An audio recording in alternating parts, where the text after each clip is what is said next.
काम हो रही है, नई बिल्डिंग है बिल्कुल, ईंटें आ रही थी ऊपर, एकदम पूरी बिल्डिंग धड़सा गिर गई और मुझे लगता है बच्चे भी अंदर स्कूल के कुछ। वंदे मातरम, आप सभी का नेटवर्क 10 के खास कार्यक्रम सत्ता के टेम्परेचर में स्वागत है। मेरा नाम है पूजा शुक्ला।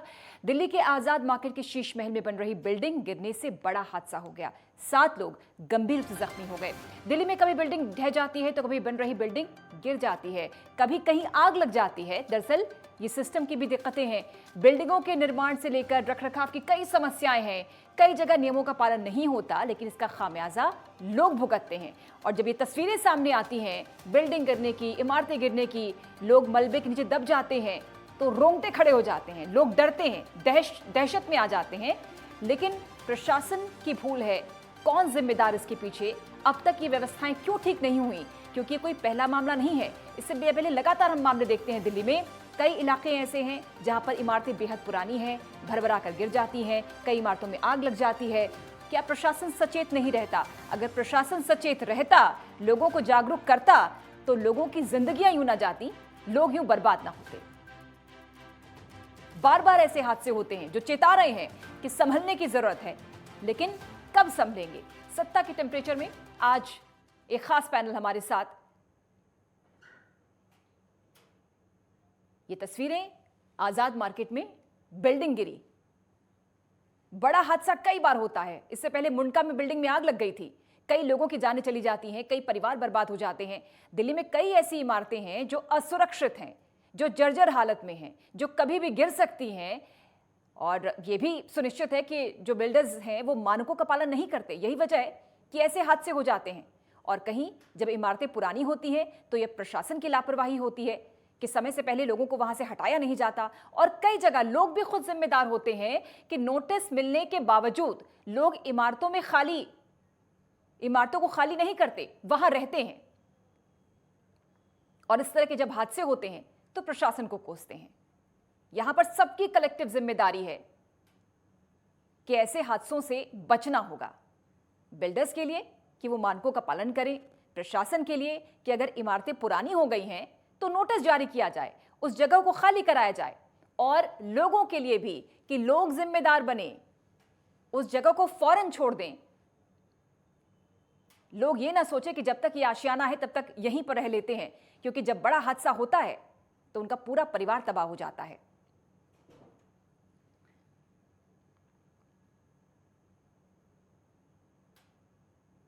छोटे छोटे मासूम बच्चे जब मलबों के नीचे से निकाले जाते हैं तो ये तस्वीरें देखकर रोंगटे खड़े हो जाते हैं। लेकिन सवाल तो यही है कि ऐसी तस्वीरें आनी कब बंद होंगी? देश की राजधानी है दिल्ली, और जब दिल्ली से ऐसी तस्वीरें आती हैं तो कई सारे सवाल खड़े होते हैं।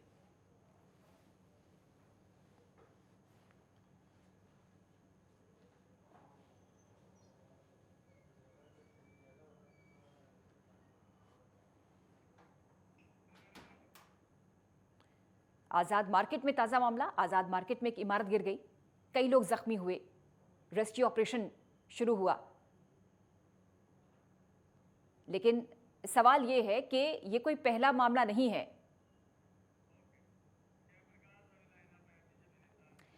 जयप्रकाश जी हमारे साथ जुड़े हुए हैं, बीजेपी नेता। जयप्रकाश जी, बहुत बहुत स्वागत आपका। ये कोई पहला मौका नहीं है जब आपसे बातचीत हो रही है। इससे पहले कई मौकों पर आपसे रूबरू होने का मौका मिला है।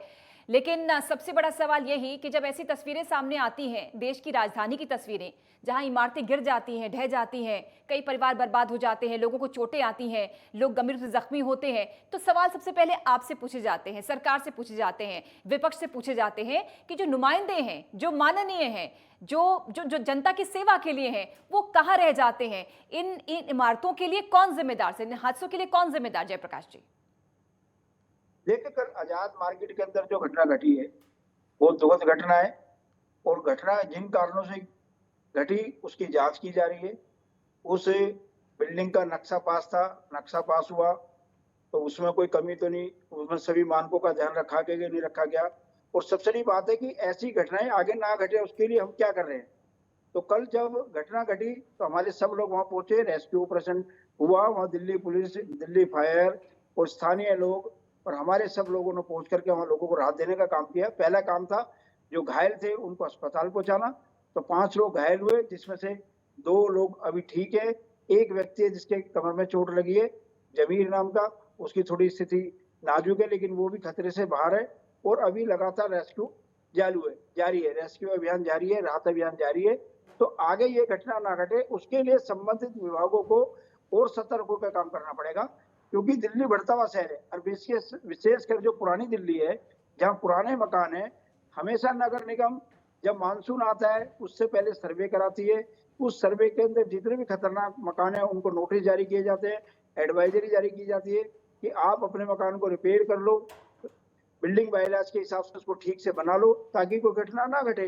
लेकिन फिर भी अगर कहीं मकान मालिक की, बिल्डर की या किसी की भी लापरवाही से ऐसी घटना घटती है तो जिम्मेदार व्यक्ति को उसकी सजा मिलनी चाहिए ताकि एक संदेश जाए।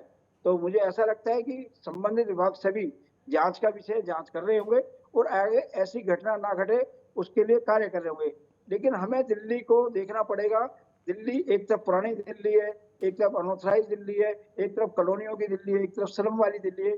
उन सब के हिसाब से नियमावली में किस प्रकार से सुधार कर सकते हैं, कैसी पॉलिसी बना सकते हैं ताकि जनता को उसका कष्ट ना हो। क्योंकि जब घटना घट जाती है तो सब उसको ध्यान में रखते हैं और जब घटना पुरानी हो जाती है तो सब रूटीन के काम में लग जाते हैं। इसलिए नगर निगम को और सतर्क होकर काम करना पड़ेगा, अपने बिल्डिंग बायलॉज को और मजबूत करना पड़ेगा और जो लोग सरल में नक्शा पास कराते हैं जी। वो उस नक्शे का दुरुपयोग ना करें, सदुपयोग करके ठीक से मकान बनाएं ताकि आसपास के रहने वालों का जीवन सुरक्षित रहे। चलिए, आप लोग तो संकल्पित हैं जयप्रकाश जी। लोकेश मुंजाल भी जुड़ गए हैं, समाज सेवी हैं। लोकेश, चूंकि ये मामले ऐसे कई केस स्टडीज आपके सामने लोकेश आए होंगे, जब ऐसे हादसे हो जाते हैं, जब बिल्डिंग्स गिर जाती हैं, इमारतें गिर जाती हैं, परिवार तबाह हो जाते हैं, सड़क पर आ जाते हैं, तब आप जैसी संस्थाएं सामने आती हैं, लोगों की मदद करती हैं, लोगों के सरोकार के लिए ही आपका उद्देश्य है। किस तरह से आप ऐसे मामलों को देखते हैं लोकेश मुंजाल? और जब कोई इमारत गिरती है, उसमें जब कोई परिवार रहता है, तो किस तरह से उसका दर्द रहता है, किस तरह की मनोदशा रहती है? पूजा जी, धन्यवाद, आपने मुझे बोलने का मौका दिया। बहुत गंभीर मुद्दा है। जिस तरीके से कोई बड़ी बड़ी, जैसे मैं दिल्ली में वेस्ट डिस्ट्रिक्ट में रहता हूँ, हमारे मुंडका में, पियागढ़ी में काफ़ी बड़ी बड़ी बिल्डिंगें गिरी और मैंने देखे कई 100 लोग उस बिल्डिंगों में ढह गए। कई कई दिन तक उनको शनाख्त नहीं हो पाई, मिल नहीं पाए। परिवार वाले कहाँ से आने के बाद उनको ढूंढे। पूरी, अगर पुलिस प्रशासन देखें, एमसीडी देखें, सभी अधिकारी, फायर देखें, जी जान लगाने के बावजूद भी वो 2-2, 3-3 दिन तक लापता रहे। पता ही नहीं चल पा रहा कि बिल्डिंग के अंदर हुआ क्या है, कहाँ वो रह गए, किस जगह पे वो ढह गए, कहाँ वो छुप गए। तो बड़ा हादसा हमने अपनी आंखों से देखा है। बड़ा, जब उस चीज़ को सोचते हैं पूजा जी, तो दिल बड़ा दहल जाता है कि वो अपनी आंखों से उस चीज़ का जब मंजर देखा है हमने, तो हम बर्दाश्त नहीं कर सकते ऐसी चीज़ों को। इसके अंदर इस तरीके से जो बड़ी बड़ी एजेंसियां हैं, उनकी बहुत बड़ी लापरवाही रही है इसके अंदर।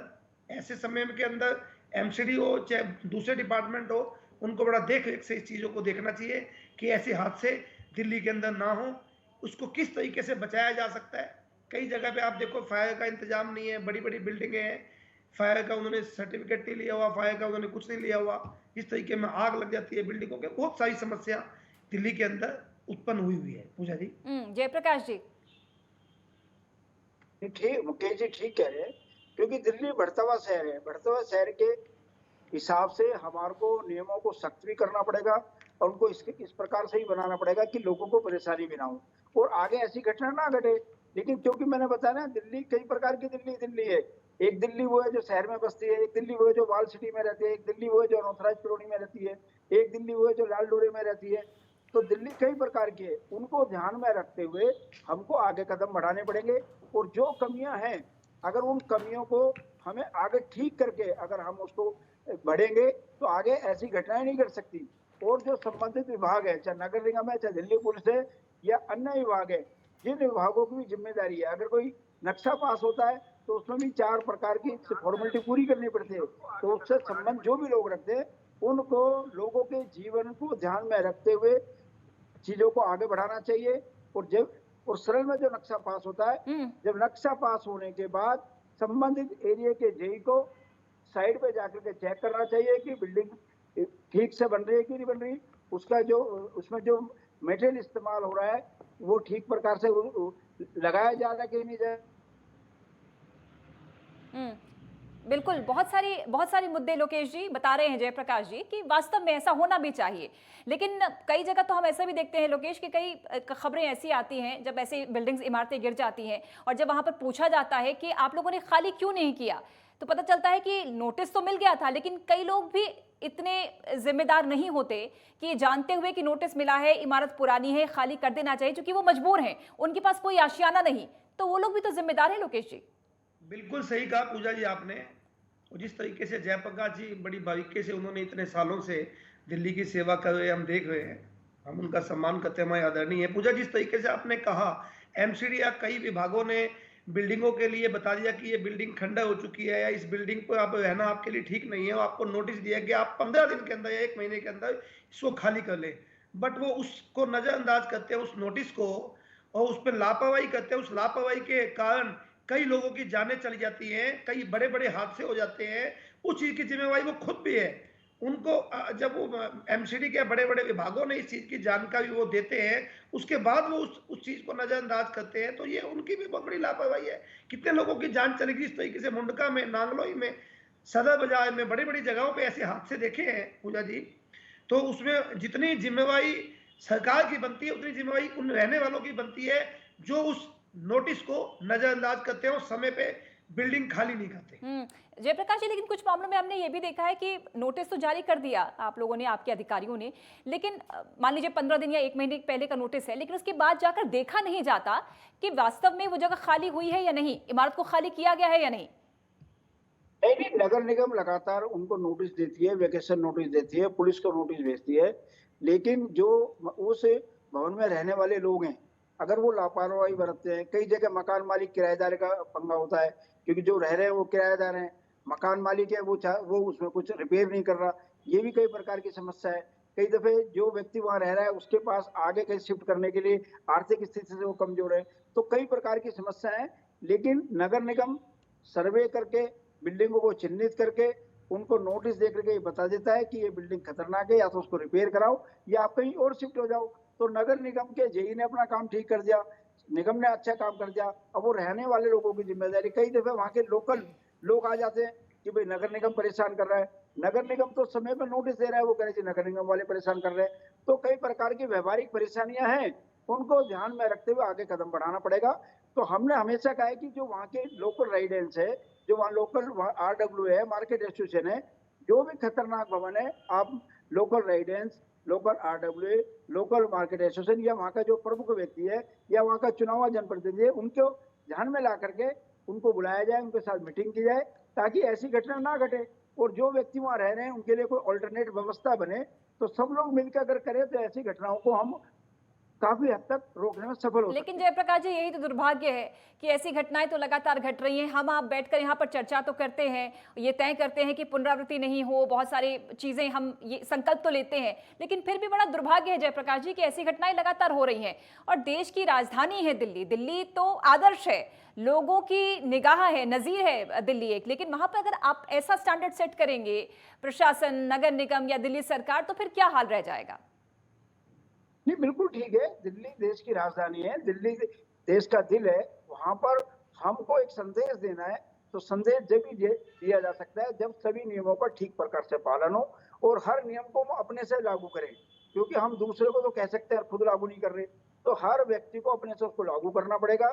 अपने अड़ोस पड़ोस में कोई प्रकार का अगर कोई कार्य हो रहा है कि अगर कोई पुरानी बिल्डिंग पे कोई मकान बना रहा है और वो बिल्डिंग कमजोर है, तो संबंधित विभागों को आपको जानकारी देनी पड़ेगी, सूचना देनी पड़ेगी, ताकि समय रहते वहां बचाव किया जा सके, लोगों को चेतावनी दी जा सके, ताकि लोग इस तरह का कार्य ना करें जिससे लोगों को जान माल का नुकसान का करना पड़ेगा। किसी के परिवार में कोई बड़ा बुजुर्ग छोटा चला जाता है तो उसको कितना बड़ा नुकसान होता है। तो सावधानी हटी, दुर्घटना घटी, इसलिए हमें सावधानी बरतनी होगी और मिलजुल करके सरकार द्वारा बनाए गए नियमों का पालन करना पड़ेगा और एक दूसरे को समझना ही पड़ेगा और समझाना ही पड़ेगा। बिल्कुल। प्रभाकर राणा हमारे सहयोगी भी जुड़ गए हैं, हमारे सहयोगी। प्रभाकर, अगर आप तक आवाज पहुंच रही है, हम ये जानना चाहेंगे कैसे पूरा हादसा हुआ, बिल्डिंग कितनी पुरानी थी, क्योंकि आप वहां पर ग्राउंड जीरो पर रहे, वहां पर जाना, हालात को देखा, रेस्क्यू भी देख रहे होंगे, बताइए हादसा कैसे हुआ, आसपास के लोग क्या बता रहे हैं और इस समय वहां पर क्या अपडेट।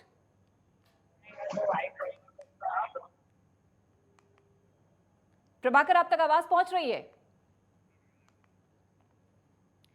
लोकेश मंजाल, आपके पास आते हुए जैसा कि सवाल मैंने पूछा और जो तस्वीरें हम देख रहे हैं, जब जब कोई इमारत गिरती है, मासूम बच्चे उसमें से निकाले जाते हैं, तो रोंगटे खड़े हो जाते हैं ऐसी तस्वीरें देखकर। लेकिन सवाल यही कि आखिर कब तक? पूजा जी, जिस तरीके से मैं आपके माध्यम से कुछ फोटोज देख रहा हूँ, दिल दहलने वाली तस्वीरें सामने आ रही हैं, और जिस तरीके से छोटे छोटे बच्चों को, बड़े बड़े बुजुर्गों को, परिवार यतीम हो गया, माँ बाप किसी के चले गए, तो वो बड़ा बहुत ज़्यादा, मतलब उसको हम शब्दों से बयान नहीं कर सकते उस दर्द को। और बात यही है कि हम अपनी बहस करके चले जाएंगे, कब तक ये दिल्ली इस चीज़ को बर्दाश्त करेगी? कौन जिम्मेवार है? चाहे वो एमसीडी जिम्मेवार है, चाहे वो दिल्ली सरकार जिम्मेवार, कौन जिम्मेवार है? जब तक जिम्मेवारी तय नहीं होगी तब तक ये हादसे दिल्ली के अंदर ऐसे होते रहेंगे। जिस तरीके से अगर ये इमारत में अगर मान लो एमसीडी या दिल्ली सरकार किसी का भी रोल है, उनकी गलती का ही जांच के आदेश देने चाहिए, और जिनके खिलाफ ऐसा, जिन्होंने अपनी ना, जिस तरीके से उनकी कमजोरियां, जिस तरीके से उनकी प्रॉब्लम सामने आई है, उनके खिलाफ एक्शन होना चाहिए। अगर कोई भी एमसीडी या किसी भी विभाग ने उस तरीके से, जिस तरीके से नक्शे पास होने चाहिए, उसके अंदर लापरवाही की है, तो उनके खिलाफ भी सख्त से सख्त एक्शन होने चाहिए। जब तक कुछ अधिकारियों के खिलाफ सस्पेंड नहीं किए जाएंगे, कुछ अधिकारी के खिलाफ एफआईआर दर्ज नहीं होगी, तब तक ऐसे हादसे होते रहेंगे। तो पूजा जी, निश्चित रूप से इसके लिए मजबूती से दिल्ली सरकार हो, एमसीडी हो, उनको इकट्ठे करके एसआईटी गठित करनी चाहिए, एसडीएम की देखरेख में, निगरानी में इसका आगे होना चाहिए कि इसके बाद 1 महीने बाद, 1.5 महीने बाद उसकी रिपोर्ट आने के बाद उस पर फैसला लेना चाहिए। जो आदमी जिम्मेवार हो उसके खिलाफ कड़ी से कड़ी कार्रवाई करनी चाहिए। बिल्कुल, एक कड़ा संदेश देना बहुत जरूरी है जयप्रकाश जी। लेकिन ये बड़ा दुर्भाग्यपूर्ण है जयप्रकाश जी कि मामला कितना भी संवेदनशील हो, कितना बड़ा भी हादसा हो जाए, कितने लोगों की जान चली जाए, कितने परिवार तबाह हो जाए, लेकिन सियासत की रफ्तार पर ब्रेक नहीं लगती सर। देखिए, जो भी सियासत करने वाले लोग हैं, वर्तमान परिस्थिति को उनको देखना चाहिए कि वर्तमान परिस्थिति क्या है। कल जब हादसा घटा तो सबसे पहला काम था लोगों को राहत देने का। तो सभी संबंधित विभागों ने, चाहे वो नगर निगम था, चाहे एनडीआरएफ था, चाहे डीएफएस था, चाहे दिल्ली पुलिस थी, सबने आगे बढ़ करके वहां घायलों को निकाला, आसपास के मकानों को खाली कराया, और मकानों को खाली करा करके लोगों की जिंदगी बचाने का काम किया, और गली में जो मलबा वलबा पड़ा था उसको साफ कराया। और हमने भी, चाहे कमिश्नर है, चाहे हमारे एसओ साहब है, चाहे डीसी है, उन सबसे बात करके आसपास के सभी वार्ड की जितनी लेबर थी वहां पहुंचाई और लोगों को राहत देने का काम किया। पहला काम है राहत देने का। दूसरा काम है जांच। अगर उसमें किसी भी अधिकारी ने कोई उसके गलती की है या लापरवाही बरती है तो उसको खामी, तो उसके ऊपर एक्शन होना चाहिए। अगर एक के ऊपर एक्शन होता है तो 4 आदमियों को आंख होती है। और अगर किसी जो व्यक्ति बनाने वाला है, जिसने मकान बनाया है, वो अगर लापरवाही बरत रहा है, वो लापरवाही से काम कर रहा है, जब उसका नक्शा पास है तो अपने मकान को आराम से क्यों नहीं बना? जल्दबाजी में मकान बनाने के लिए किसने बोला है? आप आराम से बनाओ। मकान को जमने के लिए, सेट होने का एक समय होता है। लेकिन क्योंकि पुरानी दिल्ली है, पुरानी दिल्ली में छोटी छोटी गलियां हैं, छोटी छोटी गलियों से माल जाता है, और ऊपर ओवरलोडिंग, उसके ऊपर छत के ऊपर उन्होंने मटेरियल डाल दिया, जिसके कारण से घटना घटी। तो सारी जांच की जा रही है, जांच की रिपोर्ट आएगी। रिपोर्ट आने के बाद अगर उसमें कोई भी दोषी पाया गया तो उस पर कार्रवाई करने के लिए हम कटिबद्ध हैं। हमने संबंधित विभागों को सबको बोला है, क्योंकि जो घटना घटी है ये मेरे खुद के वार्ड के अंदर है। मैं हिमाचल में होने के बावजूद भी कल सबके टच में था, और आगे ऐसे क्षेत्र के अंदर कोई ऐसी घटना ना घटे, किसी के भी जान माल का नुकसान ना हो, उसके लिए हम लगातार काम कर रहे हैं। लेकिन एक सवाल और जयप्रकाश जी, तस्वीरें हम जो देख रहे हैं, जो बिल्डिंग गिरी है, और आप देखिए तारों का जाल कितना है।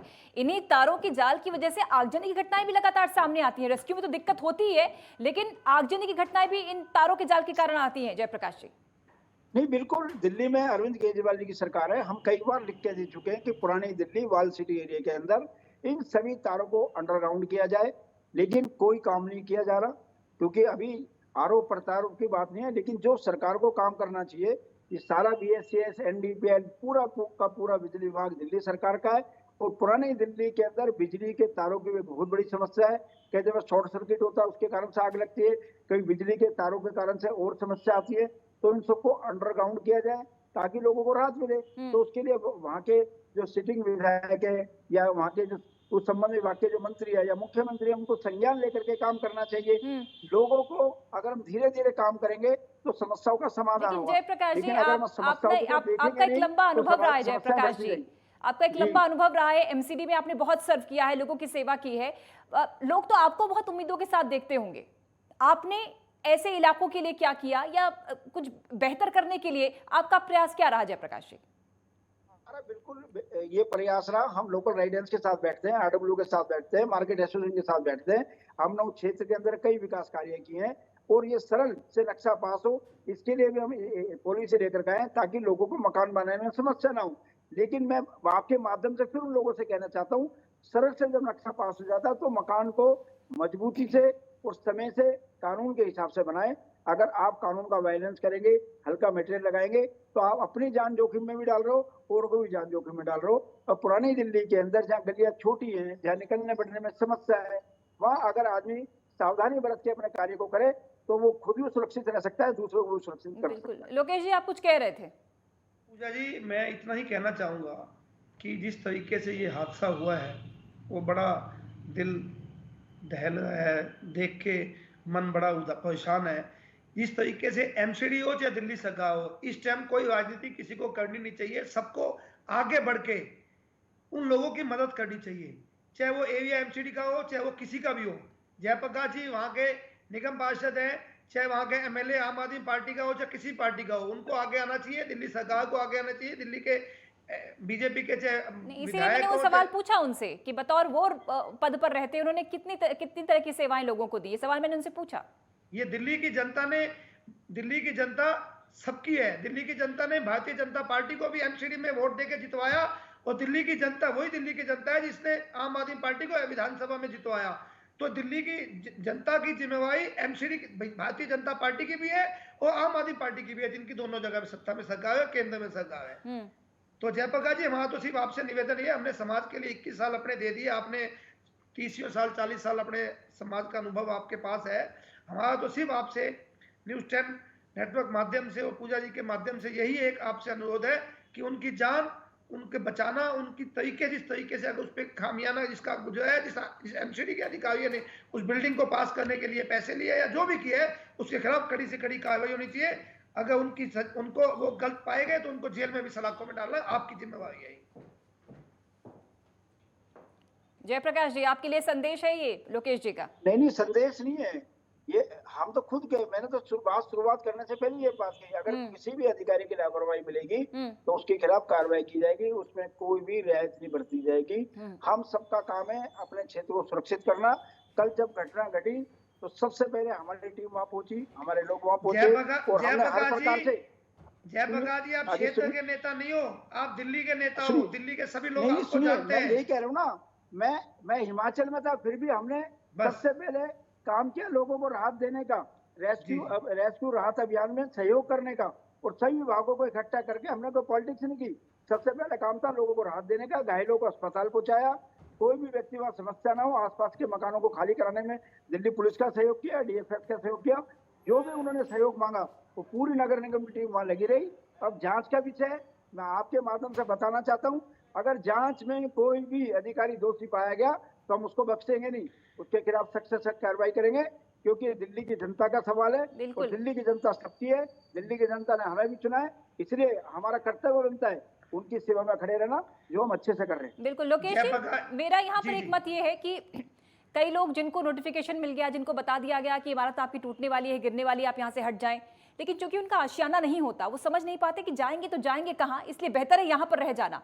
क्या उन लोगों को काउंसिल करने की जरूरत है? क्योंकि आप तो समाज सेवी हैं, निस्वार्थ भाव से लोगों के बीच में जाते हैं, उनको काउंसिल भी करते होंगे। क्या ऐसे लोगों को कभी आपने समझाया कि हादसा हो सकता है, आपका परिवार जा सकता है, इससे बेहतर है कि आप कहीं और जाएं? बहुत बड़ी बात पूजा जी आपने कही, बहुत बड़ी बात कही आपने। मैं आपका सम्मान करता हूँ, आपके लिए धन्यवाद करता हूँ इस बात के लिए जो आपने मुद्दा उठाया। बिल्कुल उनको समझाने की, उनको बताने की, उनको कहीं और जगह दिलवाने की, या दिल्ली सरकार के माध्यम से, एमसीडी के माध्यम से दिल्ली सरकार इसमें मदद करनी चाहिए दिल्ली सरकार को। अगर उनके आशियाने टूटे तो कुछ समय के लिए, जब तक उनके पास 2, 4, 6 महीने के लिए कोई जगह नहीं मिल जाती, तो दिल्ली सरकार को कुछ ऐसा करना चाहिए कि भाई इनको 2 महीने 3 महीने के लिए कोई ऐसी जगह देनी चाहिए जहां वो अपने परिवार को, अपने बच्चों को रख सके। आज हम उसको 2 महीने उसको हम डिले करते हो, वो खंडर बिल्डिंग का एमसीडी ने एक नोटिस दे दिया, भगवान ना करे 2 दिन में 4 दिन में कोई उस पे हादसा हो जाता है तो उसमें परिवार मारा जाएगा। छोटी छोटी जहां से जयप्रकाश जी आते हैं, चुनाव लड़ रहे हैं जिस तरह से, वहां मैंने देखा है एक एक बिल्डिंग में 70 75 आधार कार्ड लोग रहते हैं, 15 20 परिवार लोग रहते हैं, तो बहुत बड़ा हादसा हो जाता है। पूजा जी, इसके अंदर बिल्कुल इसमें एक काउंसलिंग करनी चाहिए, उनको समझाना चाहिए, उनको समझाने के साथ साथ उनको जगह का प्रावधान भी करना चाहिए। बिल्कुल। शुक्रिया जयप्रकाश जी समय देने के लिए। और पूरी दिल्ली आपको बहुत उम्मीद से देखती है जयप्रकाश जी, क्योंकि आपने एक पूरा अपना जीवन दिया है लोगों की सेवा में। भले ही आप इस पद पर आगे रहें ना रहें, लेकिन फिर भी लोग हमेशा, कोई भी हादसा होगा या कोई जवाबदेही होगी तो आपको देनी पड़ेगी। शुक्रिया जयप्रकाश जी जुड़ने के लिए। लोकेश मुंजाल आपका भी जुड़ने के लिए। दिल्ली में रह रहकर ऐसे हादसे होते हैं, इमारतें गिरने के हादसे, लेकिन हादसों से हम सबक शायद नहीं ले रहे। पुरानी इमारतों की तो समस्या है ही, नई जो इमारतें बनती हैं वो भी धड़धड़ा कर गिर पड़ती हैं, लेकिन साफ जाहिर है कि इसके पीछे घोर लापरवाही है। दिल्ली में बिल्डिंग में आग लगना, बिल्डिंग का गिरना बड़ी समस्या है। बिल्डिंग के रखरखाव मानक तमाम बातों में महत्वपूर्ण पहलुओं को नजरअंदाज किया जाता है, ये तय है। इस पर गंभीरता से ध्यान होना चाहिए और ऐसे मामलों की पुनरावृत्ति ना हो, ये सुनिश्चित करना होगा सबको। सत्ता के टेम्परेचर में फिलहाल इतना ही। खबरों का सिलसिला नेटवर्क 10 पर लगातार जारी है। जय हिंद। ये घटना है जी 8 बजे की घटना है, ये पूरे 8 बजे की घटना है। ये 4 मंजिल बनने की काम हो रही है, नई बिल्डिंग है। बिल्कुल ईंटें आ रही थी ऊपर, एकदम पूरी बिल्डिंग धड़सा गिर गई और मुझे लगता है बच्चे भी अंदर स्कूल के कुछ